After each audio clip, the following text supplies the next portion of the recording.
John Barton's Great Trouble. But when the morn came dim and sad, and chill with early showers, her quiet eyelids closed, she had another morn than ours. Hood. In the middle of that same night a neighbour of the Bartons was roused from her sound, well-earned sleep by a knocking, which had at first made part of her dream, but starting up as soon as she became convinced of its reality, she opened the window and asked who was there. "Me, John Barton," answered he, in a voice tremulous with agitation. "My missus is in labour, and, for the love of God, step in while I run for th' doctor, for she's fearful bad." While the woman hastily dressed herself, leaving the window still open, she heard cries of agony, which resounded in the little court in the stillness of the night. In less than 5 minutes she was standing by Mrs. Barton's bedside, relieving the terrified Mary, who went about, where she was told, like an automaton, her eyes tearless, her face calm, though deadly pale, and uttering no sound, except when her teeth chattered for very nervousness. The cries grew worse. The doctor was very long in hearing the repeated rings at his night bell, and still longer in understanding who it was that made this sudden call upon his services, and then he begged Barton just to wait while he dressed himself, in order that no time might be lost in finding the court and house.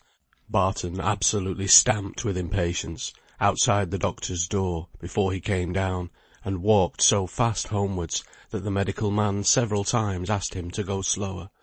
"Is she so very bad?" asked he. "Worse, much worse than ever I saw her before," replied John.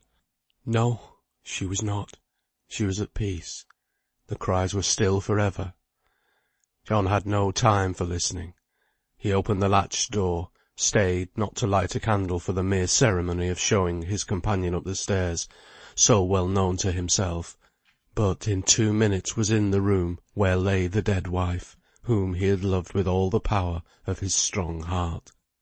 The doctor stumbled upstairs by the firelight, and met the awe-struck look of the neighbour, which at once told him the state of things. The room was still as he, with habitual tiptoe step, approached the poor frail body, whom nothing now could more disturb. Her daughter knelt by the bedside, her face buried in the clothes, which were almost crammed into her mouth, to keep down the choking sobs. The husband stood like one stupefied. The doctor questioned the neighbour in whispers, and then, approaching Barton, said, "You must go downstairs. This is a great shock, but bear it like a man. Go down." He went mechanically and sat down on the first chair. He had no hope. The look of death was too clear upon her face. Still, when he heard 1 or 2 unusual noises, the thought burst on him that it might only be a trance, a fit, he did not well know what, but not death. Oh, not death. And he was starting up to go upstairs again, when the doctor's heavy, cautious, creaking footstep was heard on the stairs. Then he knew what it really was in the chamber above. "Nothing could have saved her. There has been some shock to the system."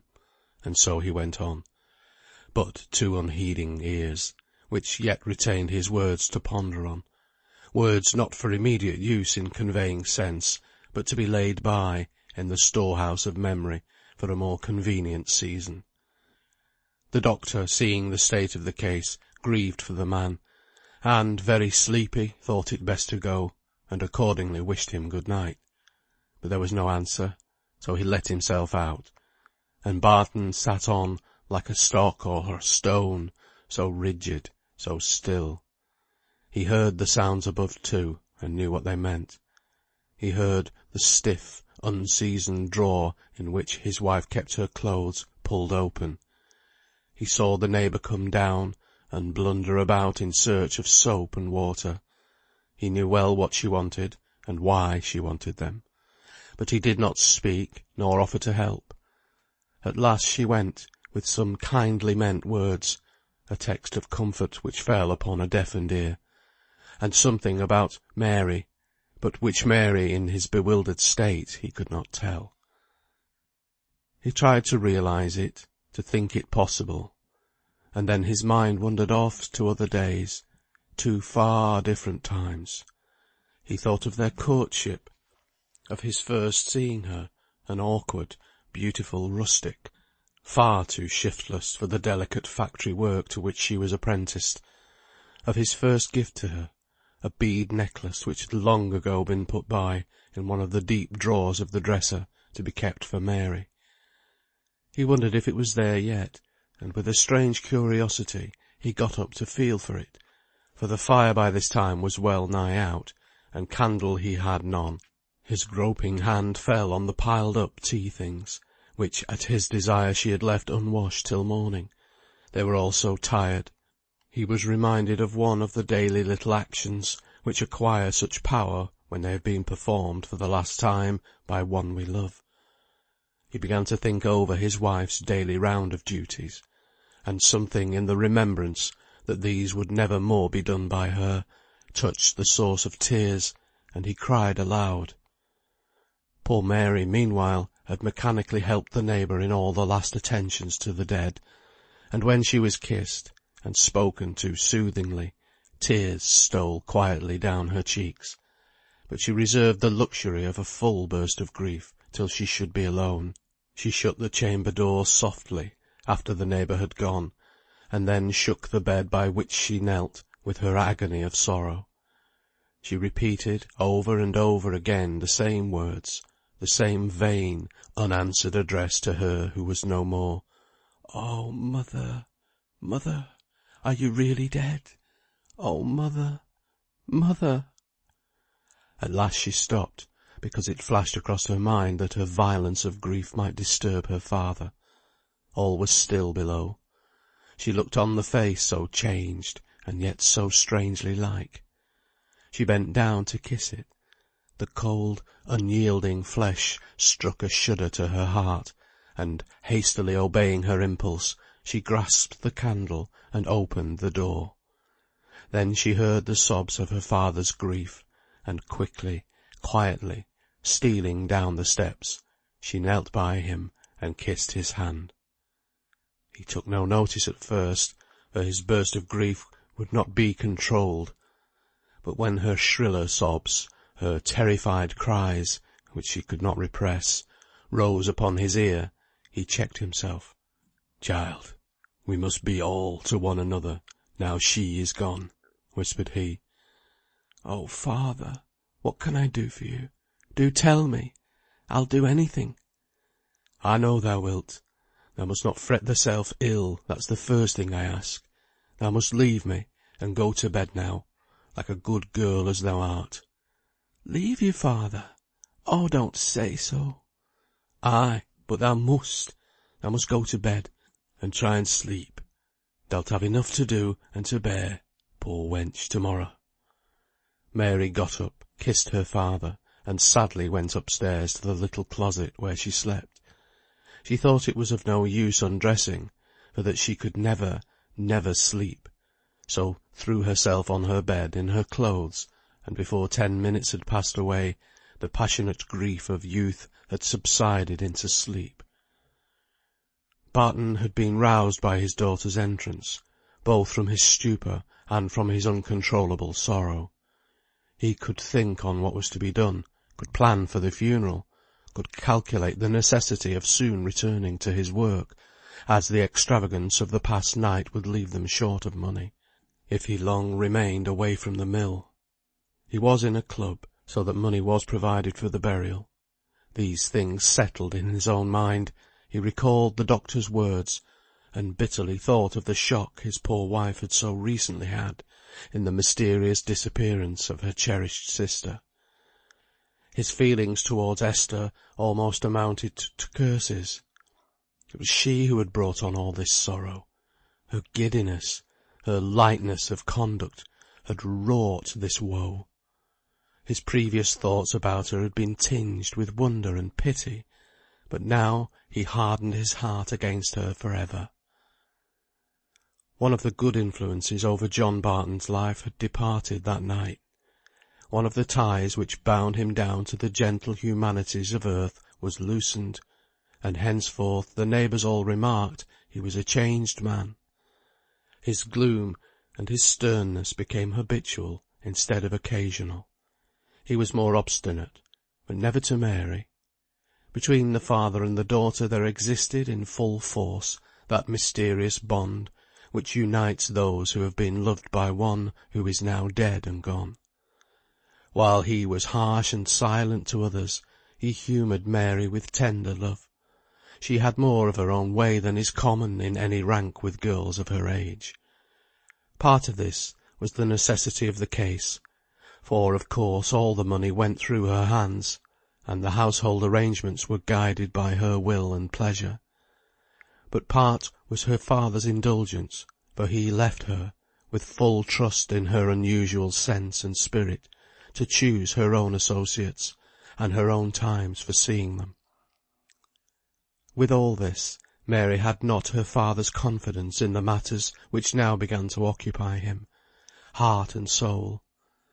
She was aware that he had joined clubs, and become an active member of a trades' union, but it was hardly likely that a girl of Mary's age, even when 2 or 3 years had elapsed since her mother's death, should care much for the differences between the employers and the employed, an eternal subject for agitation in the manufacturing districts, which, however it may be lulled for a time, is sure to break forth again with fresh violence at any depression of trade, showing that in its apparent quiet the ashes had still smouldered in the breasts of a few. Among these few was John Barton.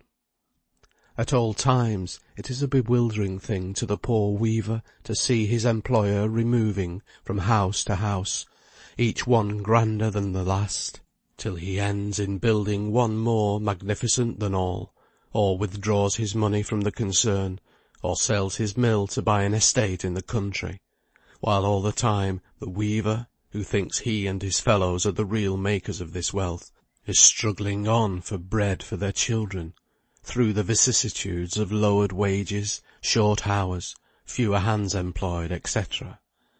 And when he knows trade is bad, and could understand, at least partially, that there are not buyers enough in the market to purchase the goods already made, and consequently that there is no demand for more, when he would bear and endure much without complaining, could he also see that his employers were bearing their share? He is, I say, bewildered, and, to use his own word, aggravated, to see that all goes on just as usual with the mill owners. Large houses are still occupied, while spinners' and weavers' cottages stand empty, because the families that once occupied them are obliged to live in rooms or cellars. Carriages still roll along the streets, concerts are still crowded by subscribers, the shops for expensive luxuries still find daily customers, while the workman loiters away his unemployed time in watching these things, and thinking of the pale, uncomplaining wife at home, and the wailing children asking in vain for enough of food, of the sinking health, of the dying life of those near and dear to him. The contrast is too great. Why should he alone suffer from bad times? I know that this is not really the case, and I know what is truth in such matters, but what I wish to impress is what the workman feels and thinks. True, that with childlike improvidence good times will often dissipate his grumbling, and make him forget all prudence and foresight. But there are earnest men among these people, men who have endured wrongs without complaining, but without ever forgetting or forgiving those whom, they believe, have caused all this woe. Among these was John Barton. His parents had suffered, his mother had died from absolute want of the necessaries of life. He himself was a good, steady workman, and, as such, pretty certain of steady employment. But he spent all he got with the confidence, you may also call it improvidence, of one who was willing, and believed himself able, to supply all his wants by his own exertions. And when his master suddenly failed, and all hands in that mill were turned back, one Tuesday morning, with the news that Mr. Hunter had stopped, Barton had only a few shillings to rely on. But he had good heart of being employed at some other mill, and accordingly, before returning home, he spent some hours in going from factory to factory, asking for work. But at every mill was some sign of depression of trade. Some were working short hours, some were turning off hands, and for weeks Barton was out of work, living on credit. It was during this time his little son, the apple of his eye, the cynosure of all his strong power of love, fell ill of the scarlet fever. They dragged him through the crisis, but his life hung on a gossamer thread.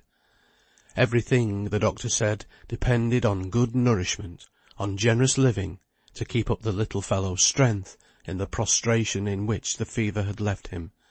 Mocking words, when the commonest food in the house would not furnish one little meal. Barton tried credit, but it was worn out at the little provision shops, which were now suffering in their turn. He thought it would be no sin to steal, and would have stolen, but he could not get the opportunity in the few days the child lingered. Hungry himself, almost to an animal pitch of ravenousness, but with the bodily pain swallowed up in anxiety for his little sinking lad, he stood at one of the shop windows, where all edible luxuries are displayed. Haunches of venison, Stilton cheeses, moulds of jelly, all appetising sights to the common passer-by. And out of this shop came Mrs. Hunter. She crossed to her carriage, followed by the shopman loaded with purchases for a party. The door was quickly slammed to, and she drove away, and Barton returned home with a bitter spirit of wrath in his heart, to see his only boy a corpse. You can fancy now the hordes of vengeance in his heart against the employers, for there are never wanting those who, either in speech or in print, find it their interest to cherish such feelings in the working classes, who know how and when to rouse the dangerous power at their command, and who use their knowledge with unrelenting purpose to either party. So while Mary took her own way, growing more spirited every day, and growing in her beauty too, her father was chairman at many a trades union meeting, a friend of delegates, and ambitious of being a delegate himself, a Chartist, and ready to do anything for his order. But now times were good, and all these feelings were theoretical, not practical. His most practical thought was getting Mary apprenticed to a dressmaker, for he had never left off disliking a factory life for a girl, on more accounts than one. Mary must do something. The factories being, as I said, out of the question, there were two things open, going out to service and the dressmaking business, and against the first of these Mary set herself with all the force of her strong will. What that will might have been able to achieve had her father been against her, I cannot tell, but he disliked the idea of parting with her, who was the light of his hearth, the voice of his otherwise silent home. Besides, with his ideas and feelings towards the higher classes, he considered domestic servitude as a species of slavery, a pampering of artificial wants on the one side, a giving up of every right of leisure by day and quiet rest by night on the other. How far his strong, exaggerated feelings had any foundation in truth, is for you to judge. I am afraid that Mary's determination not to go to service arose from far less sensible thoughts on the subject than her father's. 3 years of independence of action, since her mother's death such a time had now elapsed, had little inclined her to submit to rules as to hours and associates, to regulate her dress by a mistress's ideas of propriety, to lose the dear feminine privileges of gossiping with a merry neighbour, and working night and day to help one who was sorrowful. Besides all this, the sayings of her absent, her mysterious aunt Esther, had an unacknowledged influence over Mary. She knew she was very pretty. The factory people, as they poured from the mills, and in their freedom told the truth, whatever it might be, to every passer-by, had early let Mary into the secret of her beauty. If their remarks had fallen on an unheeding ear, There were always young men enough, in a different rank from her own, who were willing to compliment the pretty weaver's daughter as they met her in the streets. Besides, trust a girl of 16 for knowing well if she is pretty. Concerning her plainness she may be ignorant. So with this consciousness she had early determined that her beauty should make her a lady. The rank she coveted the more for her father's abuse, the rank to which she firmly believed her lost Aunt Esther had arrived. Now, while a servant must often drudge and be dirty, must be known as a servant by all who visited at her master's house, a dressmaker's apprentice must, or so Mary thought, be always dressed with a certain regard to her appearance, must never soil her hands, and need never redden or dirty her face with hard labour. Before my telling you so truly what folly Mary felt or thought injures her without redemption in your opinion, think what are the silly fancies of 16 years of age in every class and under all circumstances. The end of all the thoughts of father and daughter was, as I said before, Mary was to be a dressmaker, and her ambition prompted her unwilling father to apply at all the first establishments, to know on what terms of painstaking and zeal his daughter might be admitted into ever so humble a workwoman's situation. But high premiums were asked at all. Poor man! He might have known that without giving up a day's work to ascertain the fact. He would have been indignant. Indeed, had he known that if Mary had accompanied him, the case might have been rather different, as her beauty would have made her desirable as a show-woman. Then he tried second-rate places. At all the payment of a sum of money was necessary, and money he had none. Disheartened and angry he went home at night, declaring it was time lost, that dressmaking was at all events a toilsome business, and not worth learning. Mary saw that the grapes were sour, and the next day set out herself, as her father could not afford to lose another day's work, and before night, as yesterday's experience had considerably lowered her ideas, she had engaged herself as apprentice, so called, though there were no deeds or indentures to the bond, to a certain Miss Simmons, milliner and dressmaker, in a respectable little street leading off Ardwick Green, where her business was duly announced in gold letters on a black ground, enclosed in a bird's-eye maple frame, and stuck in the front parlour window, where the workwomen were called her young ladies, and where Mary was to work for 2 years without any remuneration, on consideration of being taught the business, and where afterwards she was to dine and have tea, with a small quarterly salary, paid quarterly because so much more genteel than by the week, a very small one, divisible into a minute weekly pittance. In summer she was to be there by 6, bringing her day's meals during the first 2 years. In winter she was not to come till after breakfast. Her time for returning home at night must always depend upon the quantity of work Miss Simmons had to do. And Mary was satisfied, and seeing this, her father was contented too, although his words were grumbling and morose.